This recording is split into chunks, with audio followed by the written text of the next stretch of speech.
اور دین کی طرف منسوب لوگوں سے نئی نسلیں اگر یہ پوچھنے لگیں کہ جس چیز کو ہم دیکھ نہیں سکتے، جس کو ہم چھو نہیں سکتے، جس کو چکھ نہیں سکتے، جس کو سن نہیں سکتے، اس پر ہم کیسے یقین لے کر آئیں؟ یہ ایسی کوئی انہونا سوال نہیں ہے۔ یا آپ آج معاشرے میں جائیں، اسی آپ کے معاشرے کے اندر آپ کو بے شمار نوجوان ایسے ملیں گے جو آج یہ سوالات کر رہے ہیں۔ ہمیں بالمشافہ ملتے ہیں لوگ جنت کے بارے میں، جہنم کے بارے میں، نبیوں کے بارے میں، فرشتوں کے بارے میں، خود ذات باری کے بارے میں۔ تو یہ ان کی اس کوشش کا نتیجہ ہے، اس جو معاشرت اور جو نظام وہ اس معاشرے میں لے کر آئے، اور اس میں اتنا زمانہ گزر گیا، اور اس کے بالمقابل ہم کوئی بہت ہی زیادہ ایسی کامیاب ایمانی تحریک،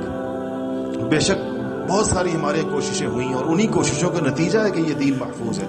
لیکن جس درجے میں باطل کی کوشش تھی